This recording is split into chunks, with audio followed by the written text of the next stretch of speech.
Have you ever met the connector? Well, he ponders, he helps, he creates, he writes, he speaks. He basically connects people and brings them together. I speak about Paul Solano of PS&All Marketing Group.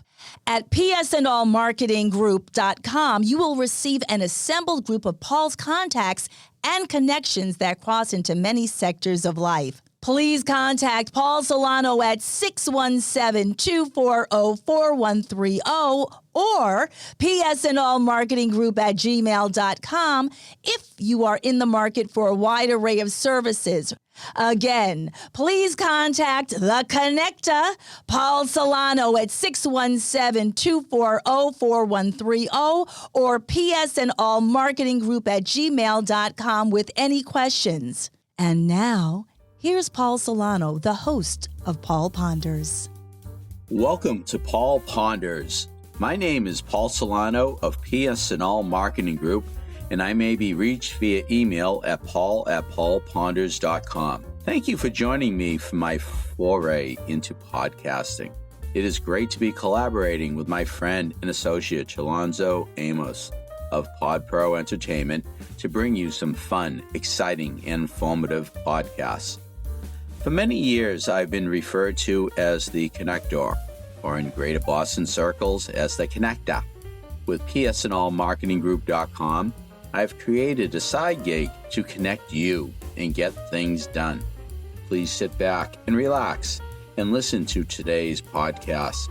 If you are driving or operating heavy machinery and just listening, then please just listen and stay focused on your task at hand. Thanks again for listening.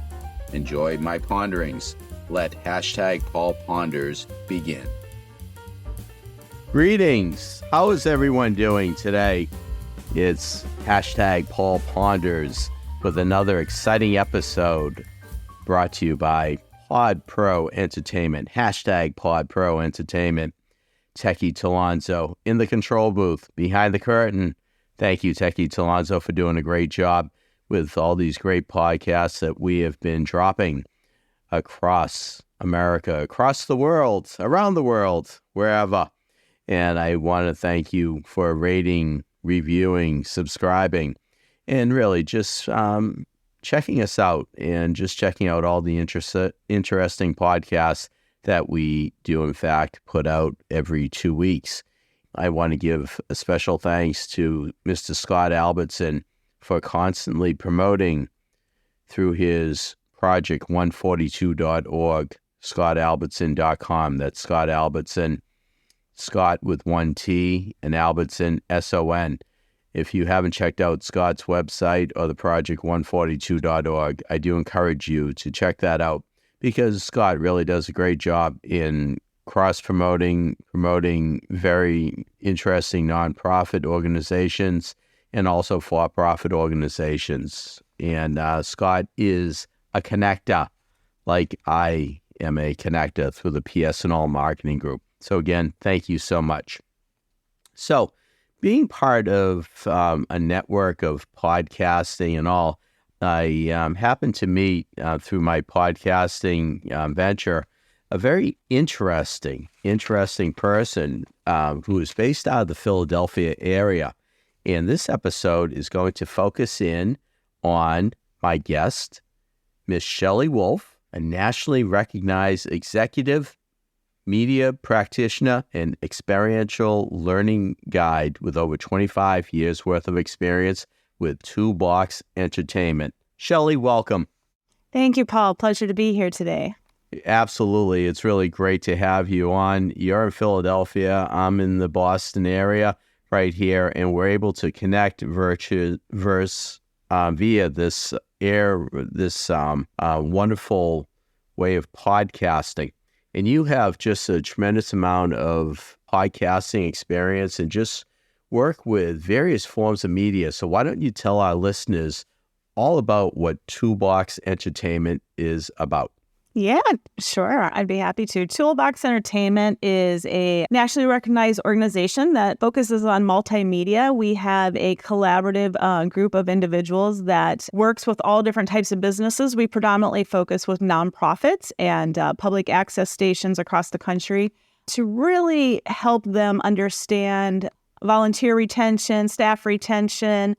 We do a lot of work with educators, like helping them to build out multimedia spaces and really helping to design curriculum ideas of bringing media into the classroom, whether it's through math, history, science, and helping people understand the importance of arts and really utilizing it all through their lives. So That's incredible. But do you go into various cable systems and do consulting for them? we do, yes. So we offer consulting. I've had the opportunity to work with different organizations across the country. We may do different needs assessments. We may do different reviews of curriculum, for example. We may do some strategic planning.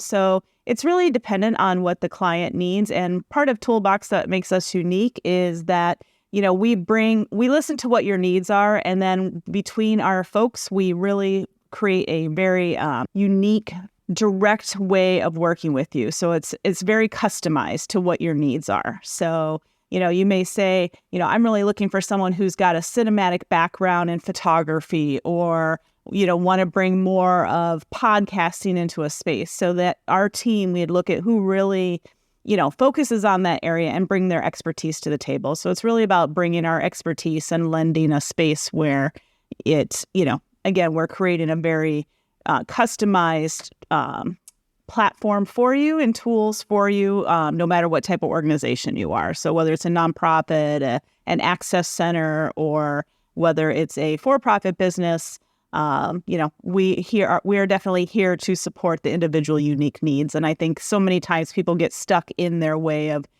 here's a cookie cutter solution, and there is no cookie cutter solution to everyone's problems. So That's fascinating. Now, tell me, what is the impact of AI, artificial intelligence, these days? Yeah, a great question. AI is really a way to enhance a lot of the work that people are doing. We find so many people have fears of it. I will be one to admit I had a major fear of it at one point, and I had to be talked into it. However, for me, it's really understanding how it can be used in a very positive way and how it can enhance your timing and work. So I think, it's really important for organizations to find out how it's going to benefit their business instead of seeing it as a deterrent or having employees feel like it's going to take over their jobs. I really think it's an impactful way for us to look at how do we utilize it and enhance your organization, but also work with your employees to help them understand how it can help better them, whether it might be writing, just as simple as writing an email to writing a letter and helping them to get ideas out. A lot of times I find, you might have some ideas, but you're not really sure how to write it. Maybe you throw in those ideas and you kind of get something. The thing is with AI, you have to write very specific prompts in order to get it to give you specifically what you might be looking for. And, AI, again, the three of us could, or two of us could, put in a cue, and each of us are going to pick some sort of different cue that we might have. So, for example, if we said, hey, what is it like to take a trip to Antarctica? We may word that very differently, right? Like you may say, I want to take a trip to Antarctica. What would that look like? So just based on the wording, the AI is going to give different responses. Wow, that is absolutely fascinating.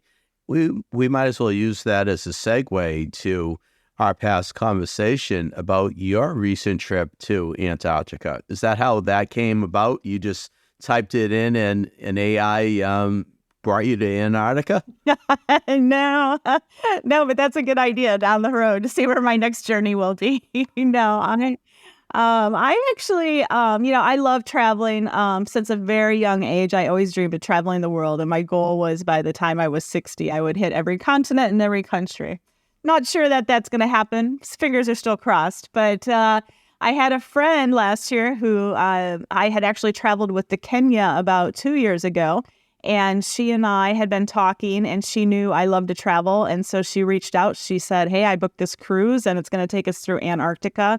And it's a very reasonable. And would you like to join me? Because I don't know anybody else who would be as crazy as me to go to Antarctica. And I said, why not? Let's go. Wow. That is fascinating. So where do you, how do you get to Antarctica from here? Well, we actually took a ship. We took a cruise actually, but we started in Buenos Aires. So it was really fantastic. We, flew into Buenos Aires, New Year's Day actually this year, and started there. We spent about 8 days in Buenos Aires, and from there it kind of took us out to Puerto Madryn, Argentina, which was just, again, phenomenal. I highly recommend those areas as well. In South America, just absolutely beautiful, and the people are just absolutely amazing. And then in Puerto Madryn, what we did is we got a chance to go out and start to see the penguins and start cruising the waters and stuff like that. And what was really eye-opening, and I think for myself, and I think many that go to Antarctica, is you don't really think of penguins living on dry land and just being into the water. So actually, there are certain penguins that actually burrow into the ground.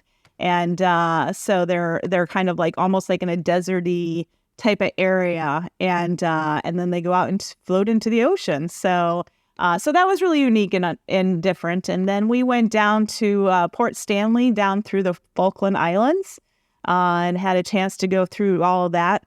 Again, just absolutely phenomenal. And then as we continued to cruise, we went through the Gerlache Strait, and so, thinking about times of Darwin and like what that looked like. I mean, it's, going back, one of my things has always been wanting to go Galapagos and see the natural wonders of animals that have always existed. So, it's still on the list as well. But going through that area and just seeing nature at its own and experiencing the waters. I mean, we hit some like 50 and 60 foot waves. There were some areas we were not able to go into, but we did go up into the areas of like Paradise Bay and Charlotte Channel and the Elephant Island area off Cape Horn there. So, just absolutely phenomenal. Saw all types of whales, humpbacks, grays. We saw lots of penguins everywhere. And then the idea of icebergs, like, right, as we were coming in and out and around through that area and down through Ushuaia. So Ushuaia, for most people don't realize, is actually the end tip of the world, the furthest down. So from the very tip of where you go to the mailbox and you mail your letter from the end of the world, you actually look across and it's only 200 miles out to Antarctica. So it's really right there. And so the ship dropped us there first, and then, we continued on down. And as we hit that, luckily we were able to spend a few nights in some of these places, which was really awesome as well, just getting to experience life in, South America and the end of the world, which was pretty awesome. So that is pretty fascinating. Now, you must have a tremendous amount of pictures. I do. I think what's really exciting is trying to have the time to go through the photos. So, when we first saw our very first iceberg, I think that's another thing most people don't realize. And if people have been to Alaska, the icebergs actually really come up out of the ground. So like they're like very high up and they're very like pointed and that sort of thing. And there's not a lot of the iceberg underneath, where going down into Antarctica, 90% of an iceberg is actually under the ground, and these huge phenomenal ice scapes, which are really almost flat and sharpened off. And I'm not sure how that happens with the weather. I guess it's the weather and the winds. Pictures of the icebergs are just phenomenal, and the colors. And I think because there's not a lot of travel down through that area, it just creates and keeps the intensity of the coloring and the blues and the whites shining, shall we say. I mean, it was just, the pictures are amazing. And to look at the icebergs and to think that 90% of that's still under the water, and what you're seeing above water, and the natural carvings and cavings that come out of it from just the weather and animals. We saw icebergs that had holes through it that looked like beautiful arch doors and domes and stuff. But, the problem is so much of it's melting, climate change is happening, and, we're losing so much of that. So I feel very blessed to have been able to take this opportunity to go down and see a lot of this. Unfortunately, we did not get into Point Uranus, which is right off the side where Chile is. And because the waves were so high, but our captain, he actually took us further up into smaller straits that existed. And again, was much closer to the Galapagos and those areas where, again, were different Darwin's passages, but you could only go into a certain part and then you would have to come back out because the passageway is so narrow. Whoa, that's incredible. Now, how did you find the people when you were traveling? Were the people friendly? Was it kind of sketchy in some areas? Yeah, very, very friendly. I mean, unfortunately, I did have an unfortunate situation when I was in Chile. Almost got my phone taken out of my hand. So, I've traveled to 39 countries, and, it was really the first time I had ever experienced something like that. So, I feel very lucky in that sense. But, I think I felt very safe. There was never a time where I really felt unsafe. We were two women traveling by ourselves, and besides being on the ship with people. But what was really unique on our ship was it was actually a ship of people who were traveling around the world. So this was a 266 or 67-day trip for them, and they were going around the world. So 700 of them were on the ship before we even got on there. And there was like 400 of us that got on. So it wasn't a large amount of people on a really large ship. So it was really intense and exciting to also listen to people who were traveling and who had just given up living in, their home for a year to be on a boat and to travel and to see the world. Was very intriguing and lent a lot of excitement and experience as well. But when we landed into, let's say, Ushuaia or Buenos Aires, it's no different than living in America. I mean, just very friendly people and people willing to help. I'd say the one thing that I love about traveling is we probably spend a lot less, as Americans, we spend far more time on digital electronics, where when traveling to other countries, what I appreciate is that people really take the time to enjoy what's around them. And so to be in that nature and natural state and, being really aware of your surroundings was really awesome to spend time going up and climbing mountains. And we went, in Chile, for example, we went to lots of parks. There was lots of artwork everywhere. We went to a town called Valspario or Valparaiso, depending on how people want to say it. It's art everywhere, just beautiful, beautiful murals everywhere.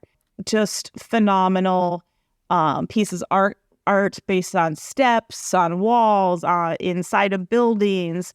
And so just to be surrounded by like such talent, right? And that artistic ability. Or if you take someplace like Buenos Aires, everything was about Eva Perón and, but it's like you could spend so much time just spending time having Argentinian wines and their steak. And, you ask about how are the people. It was really interesting because we went to a restaurant. People don't eat till 10 o'clock at night, right? So like 10 o'clock at night is like the busiest time and people are starting to have like full steak dinners. So we were literally, we were trying to get into a really nice steakhouse. And, after driving around for about 20 minutes, we had a really wonderful Uber driver who got us to an amazing restaurant. And it was called Jesus. And we had, 5-star course dinner. And it cost us $60. And that was with wines and drinks. The sommelier came out and brought us beautiful wines. And the waiter had said, he's like, I work 7 days a week. And he was still smiling. And it was just, there was this sense of pride and this sense of love for what they were doing and excitement. And it was really awesome to see and to experience that. Again, things that people sometimes I think we take for granted in America of like, other countries, I find, they're really living to live. And then, the work is part of it, right? But it's not living to work and then trying to enjoy life. So, there's something always very refreshing about that as well. That is absolutely fascinating. Now, tell me, you mentioned you've been to 39 countries. What are your, not to put you on the spot, but what are your top 5 countries that you've enjoyed visiting the most? At least you asked for 5. It's hard to pick one, but Exactly. even 5 is hard. But, I would definitely say Kenya. I really enjoyed Kenya. I loved being in the Maasai with the local people and being in the villages and spending time with just, again, nature. I mean, seeing an elephant 500 feet from you or a zebra or, it really felt like you were living in National Geographic. So I would say Kenya. I loved India. Most people would be like, what? But I absolutely loved India. I thought it was just absolutely beautiful. The people were amazing. We had a wonderful time. There's so much of India still to see, so I can't wait to go back. Just like, Africa as well. There's just, tons more to see. But I would say those are top 2. I loved Cuba when I went to Cuba. Like I had, again, just the people were phenomenal. And then the sad part is, right, like it's still pretty much because of the leadership really stuck in a time warp. But to be there and it was just with the cars, but the friendliness of the people, like we were with our host family and it was New Year's Eve and the family knew that a colleague of ours was at another family's house and they were like, made sure to like bring everybody together and just were all about bringing the people together. So I'd say Cuba, Berlin is one of my favorites, and then probably Sevilla. I would probably say Sevilla as well, Spain. So. Wow, that's a very quick response to all those countries you've been to. So bucket list. Continents, you're almost there. You've hit, 5 out of 7 continents? Yeah, well, I've just got the last one to go to is Australia. Australia, okay. So, yeah, so that's, on the list. I'm really dying to go to Iceland. I really, that's definitely on my list. And, my next goal is probably definitely, I really want to spend some time going through like Vietnam and Singapore and Thailand and Nepal. So, I don't know. There's a whole world to see, and it's hard to pick which one. But I know that like when it presents itself, I'll know. That is great. That is absolutely fascinating. And this is all part of your Toolbox Entertainment network, right? Where you're all over the world. We're all over the world. And, about a year and a half ago, part of me going to India was I actually am a tour guide as well. So I provide tour guide services. So that's part of Toolbox's offerings. So yeah, I was able to lead a tour in India and go through Delhi and Varanasi and Bangdahar and all them. And that was on behalf of Art for Elephants. And that was just really an amazing opportunity. And I hope to be able to lead some tours again in the future. Wow, that is absolutely fascinating. So how do our listeners get in touch with you? Do you have a website? Yeah, they can go to toolboxentertainment.com or they can reach out at it's toolboxent@gmail.com. And that's an E-N-T, so as an entertainment. And they can reach me that way. I'm also on LinkedIn, so pretty easy to find online. That is absolutely fascinating. So basically, what was your favorite? I'm a foodie, as you know, but what was your favorite dish in Argentina? Oh, definitely I don't even think I pronounce it right. I think it's called the olla steak, whatever they're famous for their steak, and it's buy it so you can share it with 3 of your friends because it's huge. But the steak was spot on. And I'm not even a big meat eater. So it's like, it was definitely melted in your mouth. That and a Malbec and life is good in the hood, huh? That's right. That's great. Well, Shelley Wolfe, I want to thank you for joining us for this episode. And there's so much to talk about. Maybe we'll have you back in a future episode down the road for more travels and all. But I applaud you for just going out into the world and just experiencing the world. And your frequent flyer miles must be, what do you have for frequent flyer miles? We won't talk about that. Oh, boy. We can say I didn't pay for a few plane tickets. How's that? There we go. As I tell my daughters, let's not and say we did. There you go. That's great. Well, Shelley, again, I want to thank you, Shelley Wolfe, Toolbox Entertainment, and your email again. Yep, toolboxent@gmail.com. And thanks for having me on, Paul. I really appreciate this. Well, Shelley, thank you. And that concludes this episode. And check us out. And Shelley, the world traveler. #indeed. I trust that you have enjoyed #Paul Ponders. Again, my name is Paul Solano of PSANDALLMARKETINGGROUP, and I may be reached via email at paul@paulponders.com to do some more pondering.